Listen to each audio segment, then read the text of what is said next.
Okay, I can be happy that I'm here now because our flight was delayed, so sorry for sneaking in from behind before.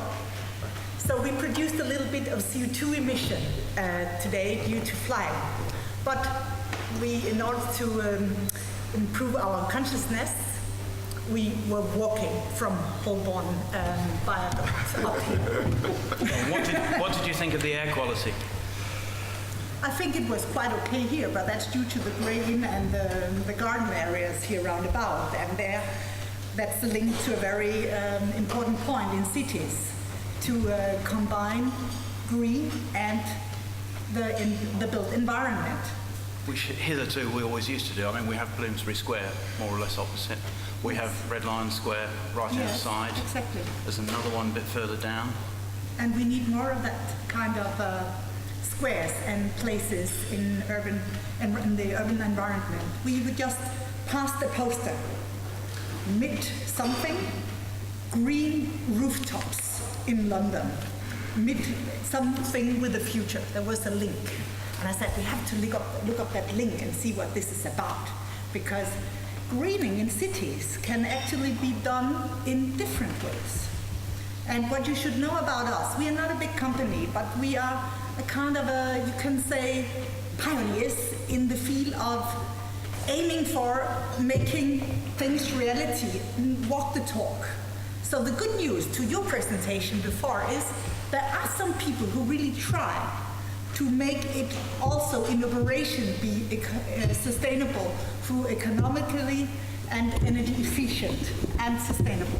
We have been doing back in 2009 even a supermarket that is carbon neutral and with only using renewable energy in operation, and we have 435 tons of CO2 emission saving through wooden construction and use of wood-based materials. It can be done, and it has been monitored since 3 years. And the good news is that this building is good business and now roll out all over the country where it was built. So it can be done, and we need a lot of instances of this or similar projects to also in London reduce the carbon emission and at the same time care about socioeconomic aspects. What is good with the supermarket story? It is good because we can involve also the end user. And we can also produce the local food in the local environment if we want. That's the next step. But let's start with first also, we talked about education before and influence. If we give inspiration to the end user through giving them buildings where they can touch it, they can see it and they can feel it. Urban development starts with single buildings, with single housing. And when they are multiplied, then it becomes urban structures. And if we can start, we talked about, Sandy before, about children. We start also with kindergartens. We need to make sustainable, green, energy efficient, carbon neutral, plus energy kindergartens and teach the children from small so that for them it's natural that we do like that because they learned it from they grew up. And if we link all these elements to each other at the same time, and now I'm coming to the engineering and architectural design point, the integrated planning. It's not architect or engineer. It's not building design or techniques and engineering. It's the integrated solution. It's architecture with energy concept and energy concept with architecture, but in cooperation. Because if we work together from the very first steps on the level of urban planning, but also in the really designing of buildings, and then also, of course, with the financing part of it, the investment, that means investors, developers, etc., and cities, they are a very important factor, then we can make it real and not only talk about it. I will leave the word to the next and hope that something more comes in. Thank you, Sean. Can I go next? Please, Robin. Just to say, I think in response that it was great to have a fresh face. Thank you. I don't disagree with anything, but I agree with everything you say. And I think you got us pointing in the right direction, which is what does the future look like? And particularly talking with reference to nurseries and schools. The difficult, I mean, in this country, climate change and the agenda, climate change and energy, low energy, renewable energy, is absolutely off the political agenda. It's a little world we all live in. Out there, nobody else could care a stuff. It's not in the popular newspapers. That is because it's too difficult, too intangible. And I think that I think CIBSE particularly has a real opportunity and challenge to build on what was being said before, like the trust that people have in engineers in measuring performance of buildings and cities, and are generally seen to be unthreatening by the other institutions and the other professionals, to actually provide some leadership, which is, what does the future look like? Because unless we know I mean, if you flew in over London today, and I don't know whether you probably didn't come over the centre of London. London from the air is unbelievably green. I mean, it's just trees, except for a few towers in the middle of London, which are like most cities. But down on the ground, it's nonsense. It's full of, we keep tarmacking huge areas of our city which don't have anything on them. I mean, it's completely unnecessary. And there aren't even any pipes underneath to get some free heat out of it. So I think there is a real lack of vision about what a future sustainable London would look like. We all have our own prejudices, but it needs to be a discussion that is held not amongst, well, it needs to happen amongst us professionals, but it needs to happen in primary schools. So what are you growing up for? What's it all about? And kids get it. Yes. And so I mean, many people in this room may have heard me talk before about Ashley Primary School in Alton-on-Thames. Perfectly ordinary Victorian primary school where the head teacher had a vision, which was that he would dramatically change the energy consumption of the school by putting the children in charge and giving them a display meter and access to the performance data. And £10 a week if they could get their emissions below 100 kilowatt hours a day for a week. And within the first year, they'd reduced electricity consumption by 51%, and after 3 years by over 80%. But that itself is interesting, but much the most important thing, and why children matter so much, is that the children took it home, and to the head teacher's amazement, the parents started competing to reduce their emissions and set up their own 100 club, those who could get their emissions below 100 kilowatt hours a week. And then they wore badges and competed. Now, what does Secretary of State Gove think he's done by just binning any interest in the future of our children in terms of climate knowledge? And maybe just one little point, what is very important, this is not just about new buildings. This is actually mostly about existing buildings, and here we have a huge potential in London and the UK. It's amazing what has to be done. So it's not a problem. It's a challenge for all of us. We just have to stop. Huh? Oh. And there's really something to be done there. I'm sure you're going to add something on social purpose. Yeah. Where it balances, and as we were saying earlier this morning about when the political and governmental institutional drivers suddenly collapse and other people take over from. I mean, I think, I mean, the point, and I will pick up specifically on points you were saying in reality to London, and picking up, if you like, my view of sustainability, or the bit that I know, which is social sustainability, economics sustainability, environmental sustainability, in that order. And that is resonated by Robin's point there. But firstly, around here in Holborn, there are a whole host of rooftops growing vegetables. No people have seen this? If not, look up a bit at lampposts and see the posters, and it will tell you there is food being grown up above you. It's really quite interesting. That might be the posters. It might well be. Very disappointingly, though, we have had for a number of years in London, in North Greenwich, one of the most green supermarkets yet created.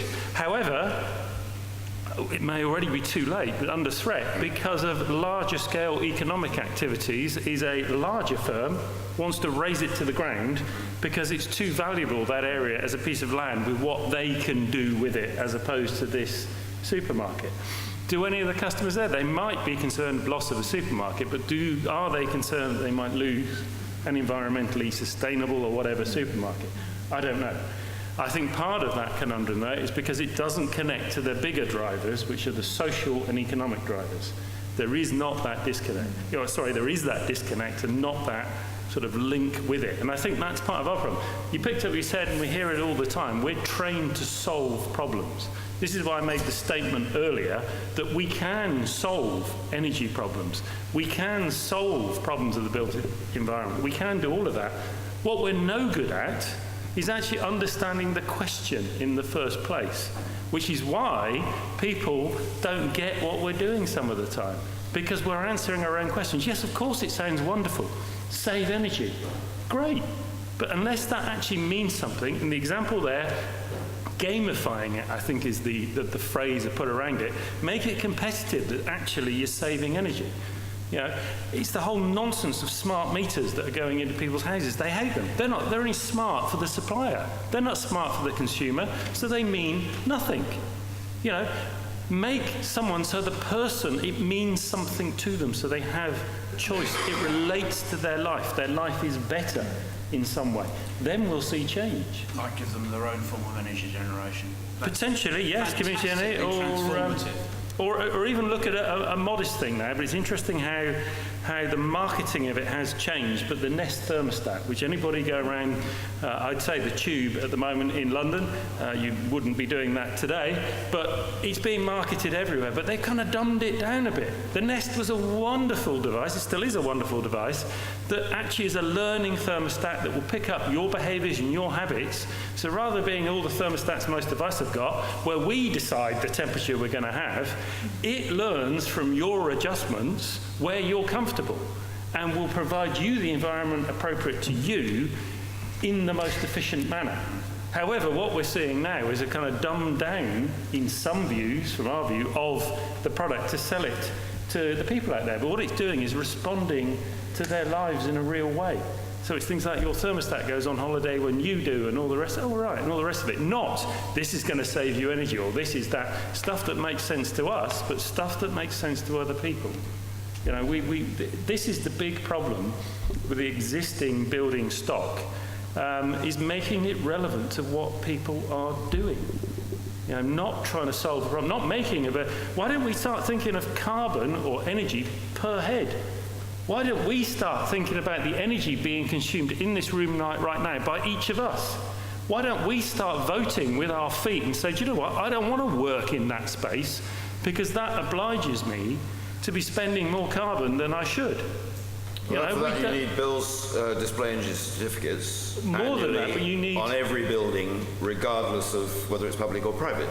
Not on the building. Why don't we have a massive network? Data is happening. You know, buildings are becoming riddled with sensors. You know, what about, again, this competitive network of families that say, I want to get down with that. What about if you had an app on your smart device where you could see, oh, right, I can have that choice? Or, you know, what if you could have some kind of a carbon loyalty card? What about if, or loyalty app, what about if this supermarket, unfortunately, this was a one-off that they created, but what if you choose to shop there, that they actually gave you some kind of a carbon credit or something like that, and you could start to thinking stuff. What about carbon currency? What about making an economy, you know, that is more related to We could carbon? make a leap of faith there just before we bring Hywel in from an institutional angle on how we connect more with end users, but there are examples with transition towns, for example, where everybody's comparing their energy consumption. Yep. And they started out in Letchworth, for example, dishing out meters. so that people could actually check it themselves. I personally read my meter every 1 or 2 days. Why? Because I'm looking for the glorious days when I don't import any electricity or gas. That makes me... But I think it's also important. I mean, we, in our office every year, we have, everybody has to report their domestic energy consumption involving travel and heating, lighting, all that kind of stuff, total submission. And what's really interesting is that depending on your lifestyle, there are either those people who spend it all travelling, or those who've got lots of children, by and large. Those are the two gas guzzlers. But it is, and it's not competitive in terms of, it's competitive fun. Because you can play, you can see why people's lifestyles are leading to this difference. But unless we all understand the amount of stuff we're consuming, how can we got the authority to speak? So, Hywel, what tools do we have in CIBSE's fleet at the moment for end-user engagement and obliging engineers to consult end users? In terms of tools, particularly if we're talking, and a lot of this conversation has been talking, I think, about individuals rather than business users. And in terms of tools for individual users, we're not brilliantly placed. That's not been an area where we've done a huge amount. In terms of business users, we have got a reasonable amount. One of the new publications that came out last year was looking at the performance gap, and this is very much back to Bill's theme. People are building things which are allegedly low carbon buildings, but when they're up and running, they're nowhere near as low carbon as they were expected to be, and far too often nobody's doing anything about it. Now, the tools are there, the guidance is there. There are some simple tools called meters. We all know how to use them as engineers. So my question is, actually we've got the technology. This is going to be a recurring theme of my time up here this afternoon. We've got the technology, and actually reading meters is not difficult. You don't need a PhD to do it. But the vast mass of the population are not desperately engaged. I'm very, very interested to hear Robin's story about what you do in the practice. But I suspect if certain of our tabloid newspapers got hold of that, they'd have an absolute field day and they would make a mockery of it. I'm not saying they should, and I'm not saying it's a good thing. I'm picking up on it because I think for people to be that engaged with how much energy they use is very unusual. I mean, I would say... Why isn't it public knowledge? What, that Cullinans do that? No, every house. Why isn't it public knowledge? I think very simply, we have a cultural issue. You made a comment a few minutes ago about the school in Walton-on-Thames. Why is that not public knowledge? Why isn't the editor of CIBSE Journal thinking, that would make a really interesting story, and not just a technical story, but a story with a human in the face. I know. Davies to go there, and he said, "Oh yes, it's just round the corner. Of course I will." Did he go? Did he help? You'll have to send him a follow-up invitation. But you see, I think the problem goes further than that. I was prompted to go back a little while ago to the 2003 Energy White Paper. And that was probably the first big energy document that the institution commented on in some depth. And I was part of the team that did it, and I can remember that at the time we said the big issue around energy is it's not just going to be carbon emissions. Energy is ultimately going to become a security and a foreign policy issue. Now that was 2003, and several members raised an eyebrow or two at that and thought that was a bit extreme. I don't think we think that's extreme now. It's extremely good anticipation, because UKCS natural gas in this country peaked the following year. But, you know, nowadays, people can see there's an energy problem, they're worried about energy prices, but we almost seem to have undergone a societal lobotomy in which we're incapable of connecting the issues around energy supply with our own behaviour. And to go back to your question, Chris, what tools has CIBSE got for helping people to overcome that lack of joined-up thinking? We're actually quite thin on that one. And I think it goes beyond just CIBSE, it goes beyond CIBSE and REBA working together, it even goes beyond, and I'll avoid the C word, it's a big society issue. Absolutely, because we as institutions, our job is to provide a service without people worrying about feeling insecure about the intake and the supply and so forth. Our job is to get it there. And when it doesn't get there, people get very upset.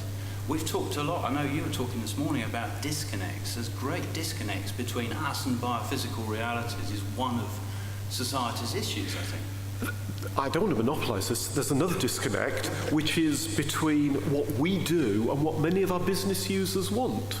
Big business users in offices not very far from here want their highly paid employees to be comfortable and productive. They don't care about the energy implications of achieving comfort and productivity. But we don't just keep them happy. For comfort and productivity. We design for set point temperatures and nonsense arbitrary stuff. We're not creating somewhere where a business can make that connection, and that's where we get it wrong. I happen to know that there's at least one member of the audience, Brian Spires, who's been involved in writing some CIBSE guidance on how you design buildings that are designed for adaptive comfort, where we do design for comfort and productivity. So we can do it. Now, the issue is you need clients who want that instead of design to the BCO spec.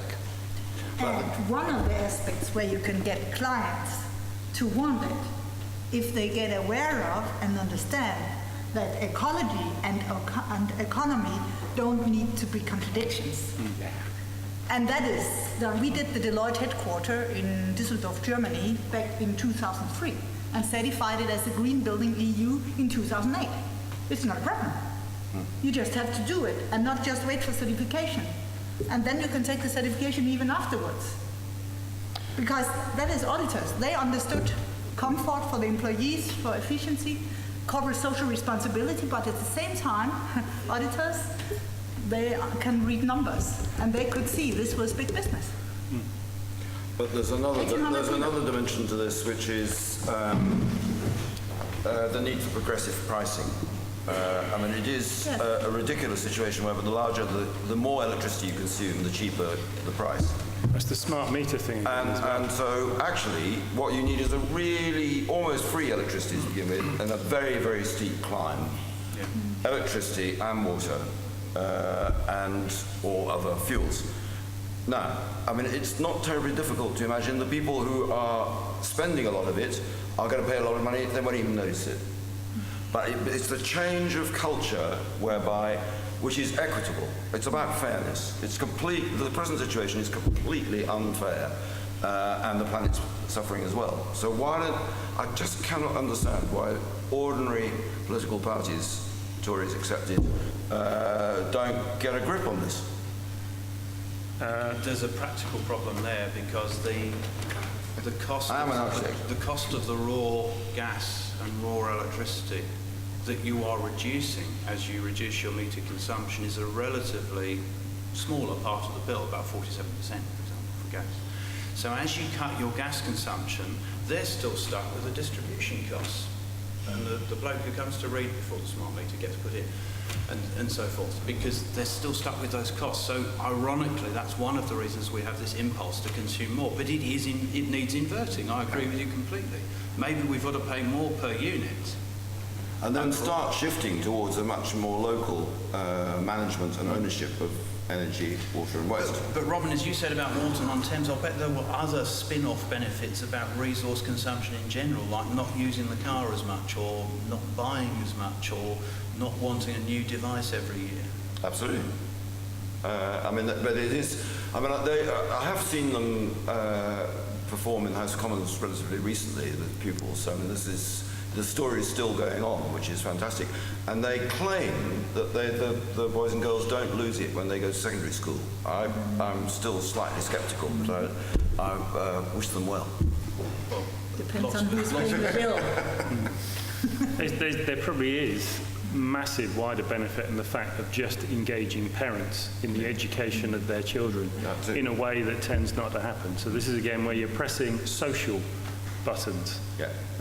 And I think that, they are the ones. They are the ones that ultimately drive most people, underpinned with economy. And I am, no capitalist at all. And what we heard earlier from Fran, is resonates the reality of what I hear. But that said, economics is key rather than economy. And this is where I think, again, we need to look at the fact that, how, as you were saying there, big business paying people top salaries, want them in wonderfully comfortable and productive environments, all the rest of it. Well, until they can relate those two, and this is where we fail, because we approach it the wrong way. We're not giving them something that they can do this with. You say they're not asking for it. They don't know they could ask for it. It is not, no one's offering it. There is no homeowner out there that can go and say, I want to buy a home that is going to improve my lifestyle. And yet they can buy pretty much any other product, and a building is but a product. They can pretty much buy any other product, making those choices by whatever metrics they choose to make. But they have that. They don't really have that. Take the cars. With the building. Yeah. Efficiencies. Yeah. So just to go back, I'll just say on Fran's behalf that Positive Money isn't actually a political organisation. It's about a dysfunctional money system, as they see it. And I've met people. Capitalism is not a political, or it shouldn't be, and that's not what I'm talking about. It's an economic model. It has become muddied and confused with the political ethos, and that's part of the problem we are. But same as social economy is not a political thing. It's a different way of working an economic model. But people, we've been fed political rhetoric till we're up there, and we can't separate the two. So we can't think in a social economy. We're not allowed to, because that sounds socialist. It's got nothing to do with politics. It's got everything to do with a different economic model. The very one that we were talking about inverting energy prices and such likes. That's a social economy as opposed to a capitalist economy. They don't have to be political. Unfortunately, it's politics that drives that for us. Go for it. I mean, from an institutional point of view, we have to deal with whoever occupies the office on Whitehall that's the Department of Energy and Climate Change. And the civil servants don't change, the politicians may change. And as engineering institutions, or as the RIBA, we do have to differentiate between what we try to do, which is to give people engineering advice and try to offer them options, and advocating a particular approach. Now, what's the difference between saying you could do it this way and we think it will have these consequences, you could do it that way and we think it will have these consequences? I think what we have to do is to try very carefully not to go down the route of getting drawn into steering the politicians one way or another on anything other than evidence and engineering or architectural or scientific Well, the difficulty with that is that evidence is not used. It's completely government. No, actually, it's worse than that, Robin. I would say, I think some of the evidence that is now available, I mean, you look at the issue we've got over climate change, where And I am a scientist by training, so I've got a reasonably good idea how science works. There is an overwhelming scientific consensus that human activity is changing the planet in a fundamental way. And there's a very high level of consensus as to what that is doing to the atmosphere, to global temperatures. Now, having said that, we still see regular columnists in certain newspapers, and we're in polite company, so I'm not going to name them now, who are still arguing that this is all some sort of a socialist plot. And those newspapers are very influential. So it's gone beyond the engineering and science to how we persuade people, and it's back to culture and human behaviour. Yeah. Well, I think you were eager, Bill, weren't you, to hear John Gummer talk about this subject. I mean, I never thought I'd hear myself say that John Gummer is a real hero.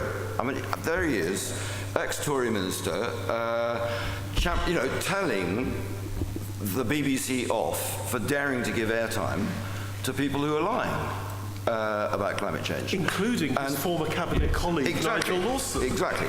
Now, that's fantastic. But I want to move on slightly, go back to the cars and the buildings in cities, which is that our good friend Paddy Cullinan has got very exercised at the moment about if we decarbonise transport, then the city becomes livable because you can open the windows.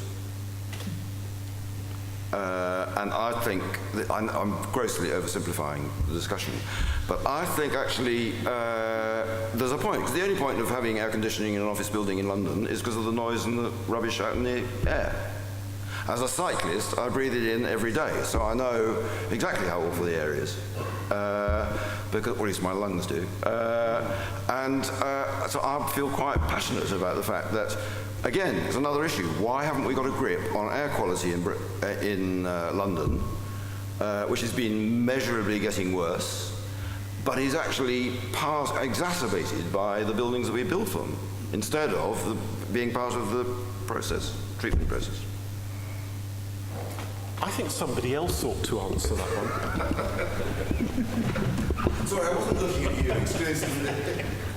I mean, I'll give an answer, but give somebody else. I think we need a bottom-up approach to try to think out of the box, not telling the same story and giving the same arguments that have been done for 100 years or shorter, but try to make these topics sexy.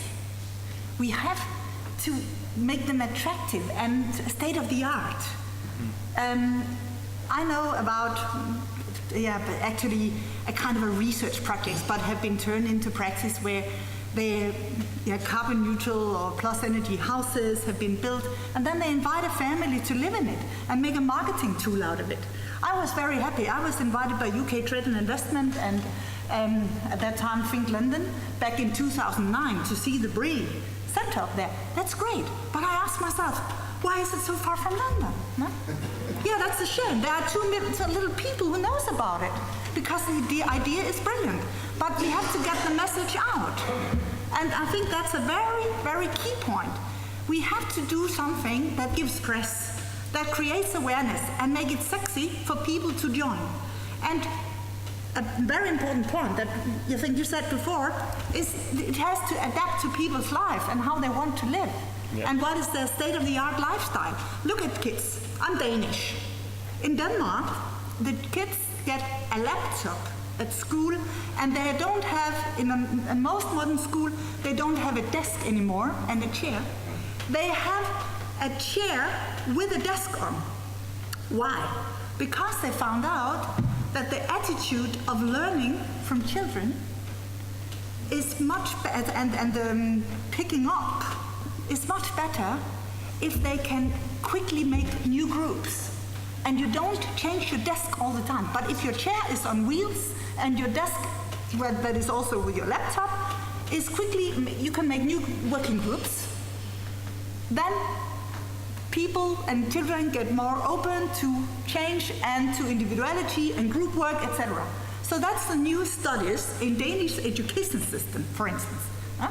And look, all kids, we can just say we have a summer house. If we didn't have Wi-Fi in that house, no families would rent it, you know? No chance. What should the children do in forest? Huh? So more or less, no? That's state of the art today. And you look at the new cars. We just rented one last week. You have the plug for the iPad and for the iPhone in the car, and you have for normal cigarettes also, but that's not sexy anymore. No, I don't need it anyhow. But the main thing, because it's normal that people use their iPhone for GPS, etc. No? And if we try to, with the metering, of course, for me, it's logical that buildings shall not only be built energy efficient. I like your slide telling, yes, a lot of designs that are designed green and energy efficient, but they are not monitored afterwards, and then we can forget about it. No? You just need to turn a pump wrong on, and you have already destroyed all what you theoretically did. So that is a key part. So we need this monitoring also in the small scale, and that means the children. I will give a short instance that has nothing to do with buildings, but is from the forest in Brazil. I heard that down in the UN climate conference in Durban 3 years ago, I think, 3 years now. There was, Brazil and Africa was trying to learn from each other in form of monitoring. And that was about sustainable forestry. They had projects in Brazil, fantastic exclusive specialists being flying in to Brazil to make sustainable forestry projects. After 4 years of funding for the project, the specialists leave and the locals have to take over the project. What happened to the projects? They died very quickly and very efficiently. Because they did one thing that was wrong. I don't believe in PPPs, private-public partnerships. I believe in PPPP, people-private-public partnerships. Because if we forget to involve the people, nothing will work in the long term, and that's not sustainable then. In that case, they learned from this experience in Brazil, and that's what they're learning in Africa now. They instead involved the locals in the monitoring from the start. So it became their pride and their forest. So when the specialists left after 4 years, they went on and cared about the continuity. And that's what has to happen with buildings too, new and old buildings.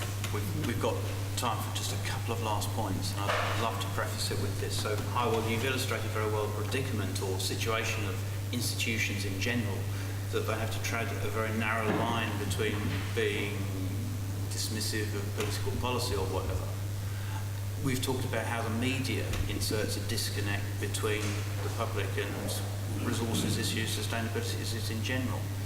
So is there not a lot of pressure on institutions to be more vocal and explain those issues more clearly at end user level beyond the business engagement that CIBSE and other institutions naturally take, and go direct to the end users in more public announcements, for example? You mentioned the comments on the energy bill. Absolutely right. Yes, there is increasing pressure. We do need to say more. Of course, the challenge for institutions is to engage with the media in ways that are actually going to get out and get coverage. The RIBA can attract coverage for the Sterling Prize. Great. The RICS can attract coverage for its house price survey. Yes. Any other examples of built environment professional bodies getting regular coverage because it's newsworthy? Only when Gatwick Airport stops. We nearly managed to get some traction over the scandal of the £5.7 million compensation to Landmark over the government's failure to implement energy performance certificates. But that sort of died because the national media couldn't see enough, it wasn't a big enough scandal to get them excited. So maybe we need to engage with programs like You and Yours and Today and BBC programs on TV? Well, one of Women's Hour. There is a Women's Hour. There is a list of people who get rung up. I've never actually been asked to talk on Woman's Hour, I have to say. Well, you could get a colleague to speak.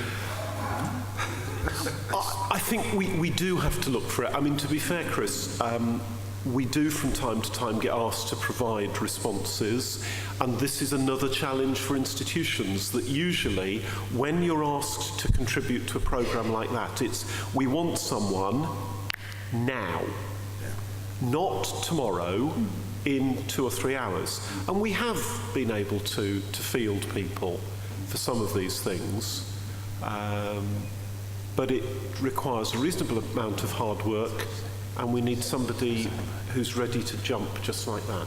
Thank you. So we can say statements is something important. Yes.